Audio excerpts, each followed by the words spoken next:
Hi there! Today I do have 3 new heads bought on Aliexpress. Okay, that sounds weird.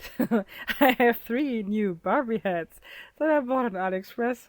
2 heads to have the same face mold, one is different. And the heads also come from 2 different shops, which is also visible on the packaging. The first head you can see here was bought in the doll's retail store, and the head cost me €6.40. It is the Fairytopia Elena face from 2004, but it is also the newest release of that face mold back in 2015 for the Barbie movie Barbie and Princess Power. I didn't watch the movie, but this girl here does have a twin sister, and therefore there are 2 girls with nearly the same face print, just with different colors and different hair colors. Therefore, this girl here was called Maddy, and her, I guess it is her sister, is called Abby. The face screening of this doll here is pretty good. She does not have a wonk eye or something like that. The mask is a bit lighter in some spots, but overall I would say the screening is good. The hair is Kanekalon, a good quality Kanekalon, also pretty densely rooted, but she does have a very light case of glue hair. It's not extreme, but she does definitely do have a bit of glue hair. Or better said, glue seepage, so a lot of dolls around that time do have that. And I even don't know when it started, and also not when it ended. Anyways, I will have to solve this problem a bit later. The next girl you can see here does have exactly the same face mold. This head here is part of a doll that was released back in 2005. It is Dahlia, also a Fairytopia Flower Fairy. She does have very long and curly Kanekalon hair. The thing is, this head here is almost 20 years old, and the product that was given into the hair is still in that hair, so it is very crunchy. The hair is also very tangled, and the hair is just rooted into the scalp without any glue. At that point, Mattel did not use glue when they produced dolls that do have Kanekalon hair. And I truly don't know when they started to use glue on Kanekalon hair, but this one here and also the next one do have Kanekalon hair, and they do not have any glue inside of their heads. She does have a bit of extra paint on her lip and her nose. It is a lighter pink color. Not quite sure where it came from. Maybe when they printed the eyes, because her eyeshadow does have quite a lighter pink tone, and it looks like the pink that you can see on the nose and on the lip. But later on I will be able to completely remove these paint accidents, and therefore it's fine. The next girl is also from the Fairytopia line, also a doll that was made back in 2005 or was released in 2005. But unlike the Elena face mold that does have quite a number of different dolls with the same face mold, this girl here only have 2 variants or 2 releases with this face mold. The first one you can see here, this is Dandelion, the best friend of Barbie or Elena in the movie Fairytopia. And the other one is also a fairy named Azura, and a very rare doll. You don't see this doll very often, and even the other dolls that are not so rare. The Fairytopia line, the early ones, are pretty expensive if you would like to buy them in box and even in used condition. At the time I bought these 2 heads, they cost me €11.50 each, and I bought them from the Princess Toy Store. The Dandelion girl here does have a case of wonk eye. One eye is way bigger than the other one, also a bit shifted. I mean, these girls are already 20 years old, and even back then Mattel was not really good with symmetrical eye screening, but I'm not quite sure. I think back in the days it was more on the rare case, and nowadays it is more the standard for Barbie faces that they are wonk as hell, or a lot of them, especially playline dolls, are wonk as hell. But maybe I'm just a hater. I won't talk about it anymore. So she does have a wonk eye. One is way bigger than the other one, but it is still a pretty doll, and we will give her a good cleaning, a new body, and a styling. And you can see this head here definitely had a body at some point, because her head still does have these plastic thingies that are used when the dolls get boxed. Her hair is of course also pretty much tangled, and it is a bit crunchy because of the product that sits on the hair fiber for such a long time, but it is nothing severe and it will wash out in a second. You will see that. The first girl that will get a cleaning is the Glossy Pitch head. For the first wash, I simply use dish soap, and now I do everything wrong that is possible. Usually, when it is a Glossy Pitch head, I simply use vinegar, water it down a bit, throw in the head, and then let it stay for a week, maybe 2 weeks. Wash everything off, and it's gone. But this time I simply had no time for that, and I decided to use OxiClean. Usually I don't like to use OxiClean because it is still a bleaching, even though it is based on oxygen. I don't know, I'm not sure if it reacts to the glue inside of the head even later on, but this is also possible if you use a kind of acid like vinegar. I just used vinegar so often and I always had good results with it, but this time I have no time, and so OxiClean is the thing to go. And probably I did everything wrong that I could do wrong, but here you go. I took a small glass, used 2 teaspoons of OxiClean, way too much. I also use cold water, also not the best idea. I also dunked in the complete head, also with a face screening, also not the best idea. And so I decided to take off the head, clean off the face, and then put it back into the solution. But of course this time without the face screening touched by the solution. I did not want to have bleach directly on the face. I kept the head inside of the solution for about 2 hours and then cleaned it up with shampoo and conditioner. The stickiness is totally gone, but as I said, it was only a minor case of Glossy Pitch. But I guess I will try OxiClean again on a head that does have a more severe case of Glossy Pitch in the future.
Next is Dahlia, the girl with the same face mold. The 2 heads with the long canacolon, the old girls, do have a musty smell to them, but it is mainly coming from their hair, and after washing it out, it is no longer noticeable. But most of the time when I got hats from Aliexpress, they are not smelly, but these two are definitely on the smelly side.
She got a quick wash with shampoo and then also with conditioner, but I did not wash out the conditioner immediately. I just let it sit for a while and then after that just wash it out.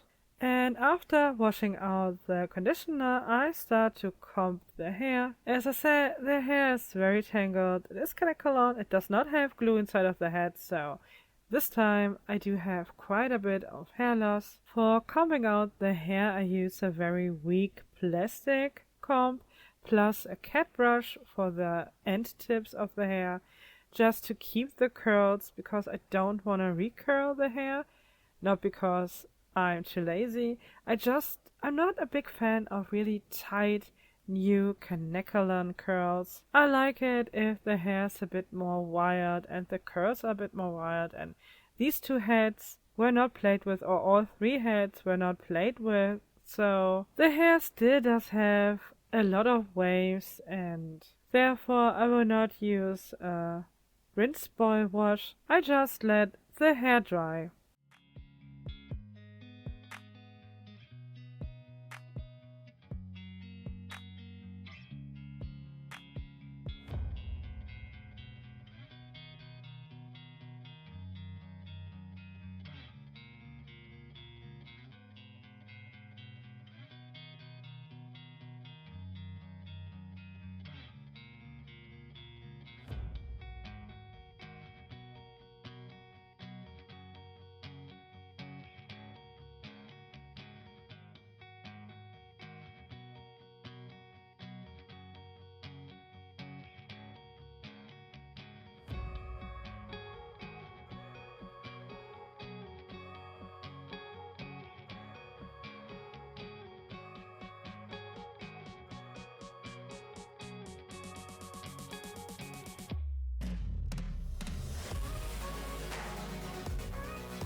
The next girl, or the last girl, is Dandelion.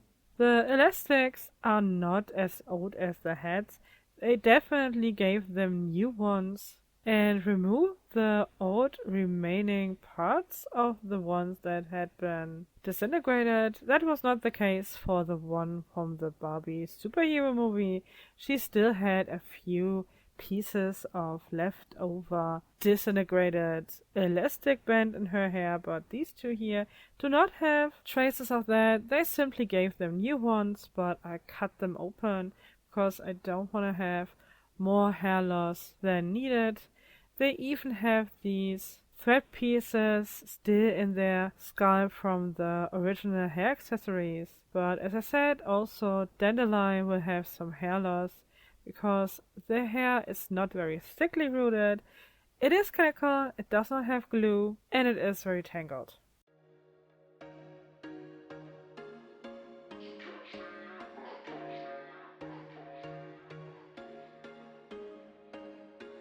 There was once a day that I would pray for you. I'd go and misbehave just so you'd notice too. Sneaking looks up and down from across the room. And damn, what a hell of a view. I feel good, you look great. I like you, I can't wait. A first time, a first date. You're so fine, I'm so late. You sip wine, I drink straight. Don't waste time to my place. I feel my heart erase. So catch me if I fall.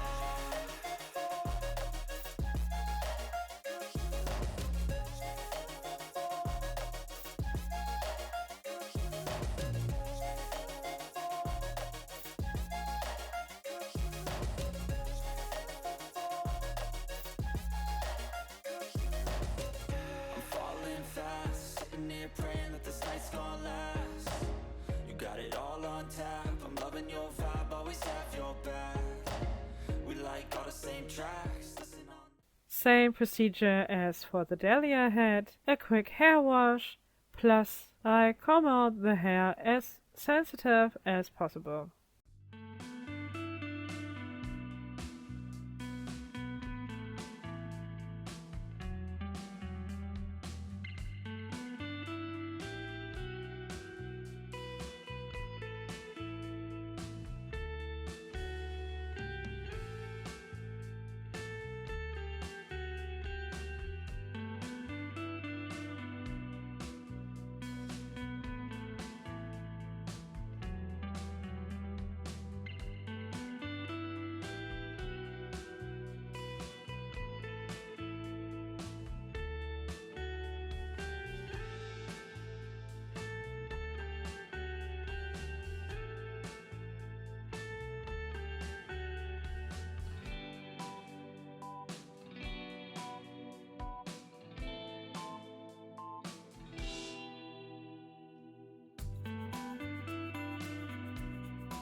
Now all the girl heads are clean and already dry. As you can see here, no glue seepage at all, nothing is left.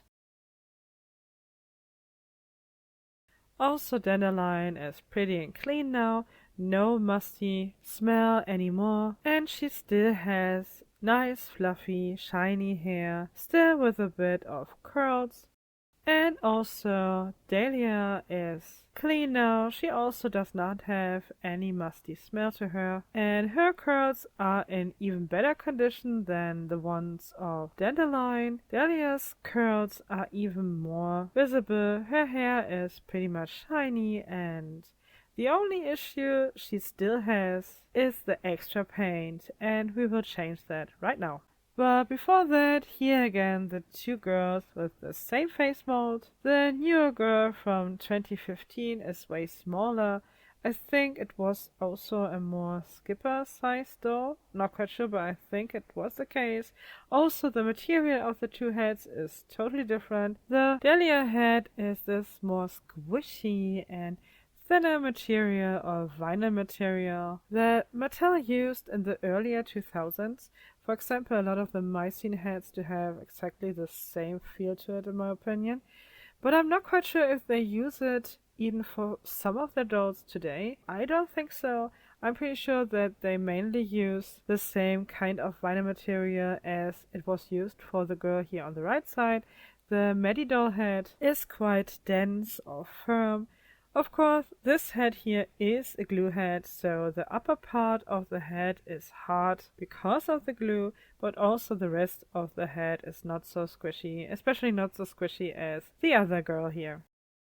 And since these girls are clean now, they need some bodies. And I can already say, none of these doll heads do have a perfect match in the Barbie universe, but a lot of matches that are okay or good.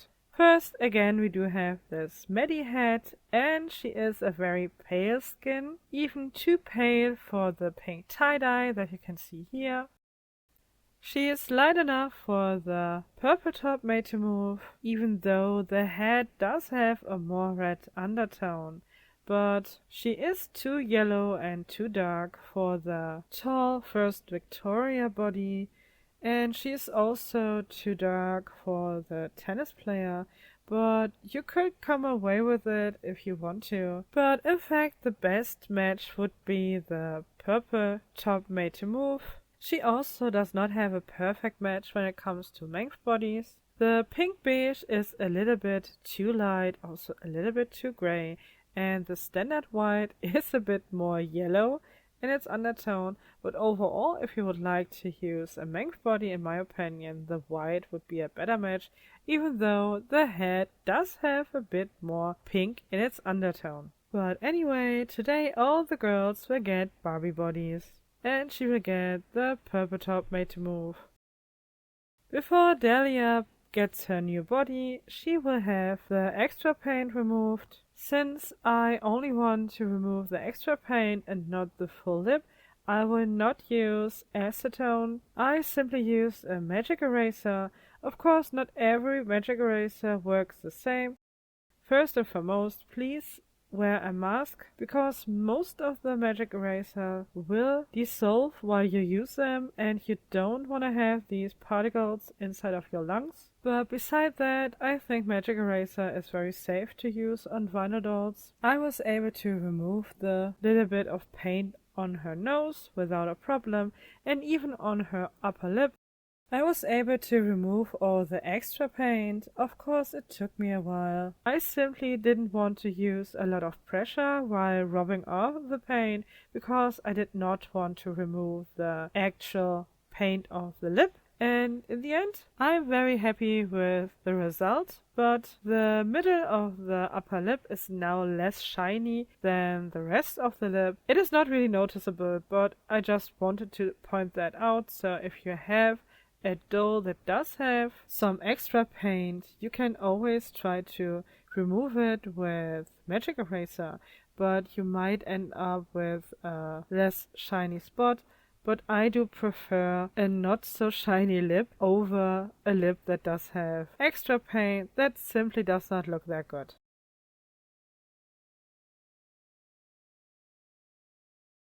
And now she gets her new body. Her head is also a bit different in color than the standard Barbie heads from today. It is a bit yellow, it is a bit more tanned. It is a bit complicated to explain, maybe also because of the material itself. It is not a perfect match for the pink top made to move, but you could do that. I think she is a better match for the light blue top or teal top. I always mix up these colors. Is it light blue top? Is it teal top? I mean the girl with the red hair. It is a very similar color to the pink top, just a bit more yellow, and in my opinion, this color often matches older Barbie heads from the 90s, early 2000s, even from the 80s, but also sometimes heads from that time to have a different skin tone. But overall, most of the heads that I had in hand do have a similar skin tone. In general, these older heads do have way less red in their undertone, and therefore they are also a good match for the Mauve Beige and the Mauve Hungarian bodies. Here you have her together with the double-jointed, newest Mauve body, and this body here is in beige. It has not the mismatched limbs, so every piece does have the same color. Beside the hands are version 1 hands in beige skin because I don't like the version 2 hands so much. But anyways, the plastic parts of this body do have the same color, and I think they would match this head pretty well. But the head also would look pretty good on the Hungarian skin, and this one here is also the discounted one that will come with mismatched limbs. But I have to say, I think this defect is only minor, and for the price that I pay for these, I'm pretty happy with it. But I would not be that happy if I would have paid full price and I get a body that does have mismatched limbs. Anyway, here you can also see her together with the pink tie-dye, and as you can see, the pink tie-dye is way lighter. It is way less yellow, and it does not look that nice together with this head, so she will get the light blue top made to move body. Last but not least, here is Dandelion. She is definitely lighter than the pink top made to move. She also does have a yellow undertone, but it is not so strong as for the Dahlia one. But I have to admit, these heads are older, and in case you will find them on the second-hand market, so they were played with, there's a good chance that the heads are yellower than the heads that I got from Aliexpress, for example. But anyways, this head here is a bit lighter than the Dahlia one. It does fit the pink tie-dye, and I think it does fit the pink tie-dye a bit better than, for example, the light blue top. You can see it here. The head is definitely lighter, but this is also a part of personal preference, and it is also a part of light. In what display light you do have your collection, or in general, what light do you prefer? I always use a daylight lamp when I film my videos, and at least on my screen the skin tones are pretty much accurate, and therefore the Dandelion one is lighter than the light blue top. It does have a very similar undertone like the pink tie-dye, but it is also a bit darker than the pink tie-dye, especially under artificial light, and therefore it is always a question of personal preference, but overall I would say it is a better match for the pink tie-dye. When you see the heads side by side, they look pretty similar, so it is really only a minor difference. When you see here the Dandelion head against the beige Mauve body, the beige Mauve body does have a stronger yellow undertone. It is still doable. You could put this head on this body and it would still be a good match. It would still also be a good match for the Hungarian skin tone, even though this body here is the one with the mismatched limbs, so she is a good match for the plastic parts and the neck, even though that the body is a bit more yellow in its undertone. But she would definitely not be a good match for the pink beige body. The pink beige body is way too pink in its undertone and too grey. It looks not that nice. Here it is together with the pink tie-dye, and as you can see, all these colors are similar, but even minor differences make a big difference when you would like to build a hybrid. Some of you are more picky, others are less picky. It is totally up to you if you are happy with the skin tone match or even unhappy with the skin tone match. That's the same with me. Sometimes I'm very happy even though the colors do not match 100% or even 80% or whatsoever, but at the end of the day I'm happy if the color match is not a mismatch right to your eye, and that's not the case here. All the heads that are shown for today do have good matches in skin tones, but all of them do not have a real perfect match in my opinion. But they still look good, and therefore that's the reason why I show you this time the head on the nude body. Also because I would like to talk about the range of motion for the neck joints with these heads. The heads are not warm, they are in their normal state, and as you can see, I said it before, they are squishy and they are not as movable as a standard Barbie head. Most standard Barbie heads, but even today a few Barbie heads do not really have a big range of motion, and that's not because of the neck pack, that's because of the material and also about the shape of the neck of the head itself. In general, when the head is harder, you will have a better grip on the neck pack, and then you will have more movement to the head. But that's also not always the case, and that's what you can see here with the Maddy head.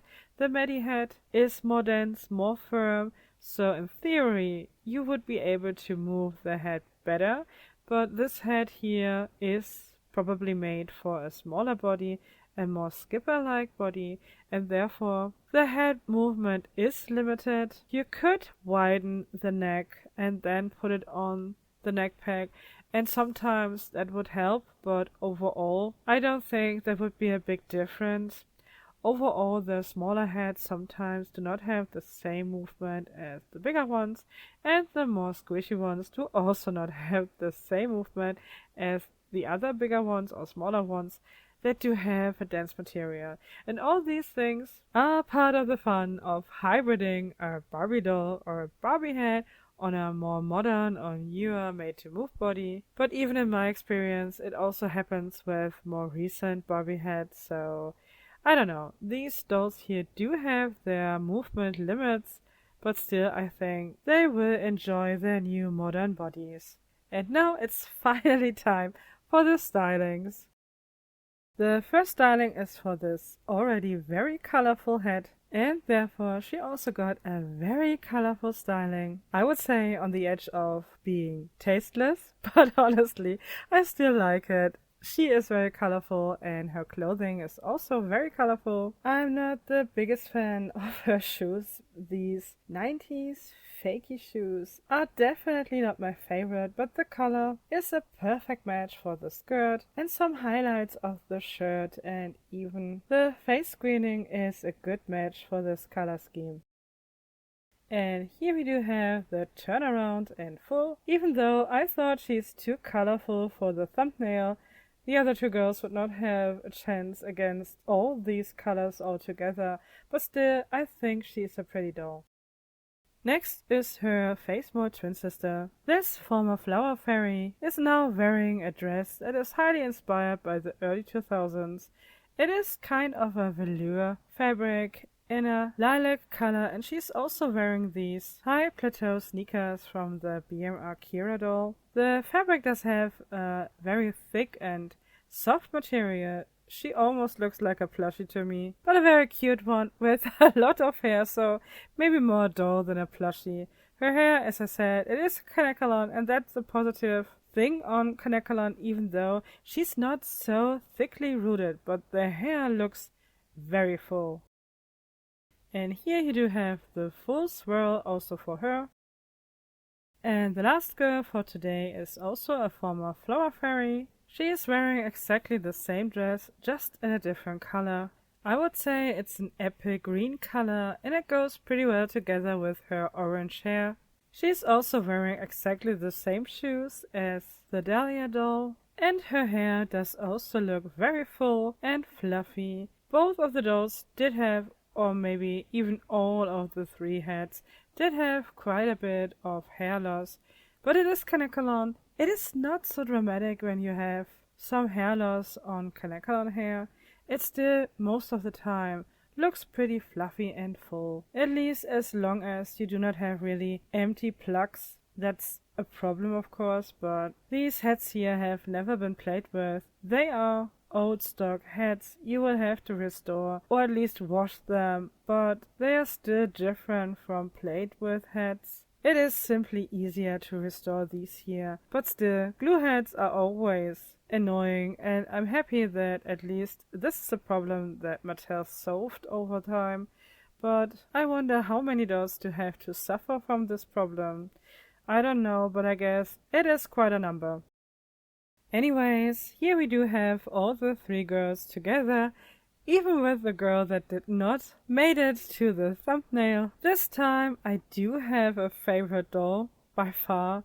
I really love the Dahlia head. It is a beautiful head, and I'm very happy that I was able to remove the extra paint. She does have such a beautiful screening, and I do like her hair, even though it is Kanekalon. It is a very pretty hair color, and I'm very tempted to put her on a Manx supermodel-like body, but for now, she will keep her Barbie body, because she looks so cozy and cute together with Dandelion. What about you? Did you like any of these dolls, or do you think they are all tasteless? I think in general the early 2000s outfits do have the tendency to be on the more tasteless side, but they are trendy again, and I really like these two velour outfits, and even the very mixed outfit for the Maddy girl is not far away from the 90s and early 2000s, but still maybe a little bit too colorful. But hey, this princess power movie does have very strong comic vibes, and I think therefore she looks quite good in her new outfit. Better than the molded on top that she had in her original design. And of course, this is the end of the video, and I have to say thank you for your time. I really hope you will have a great new week, and of course I hope to see you again, and until then, bye!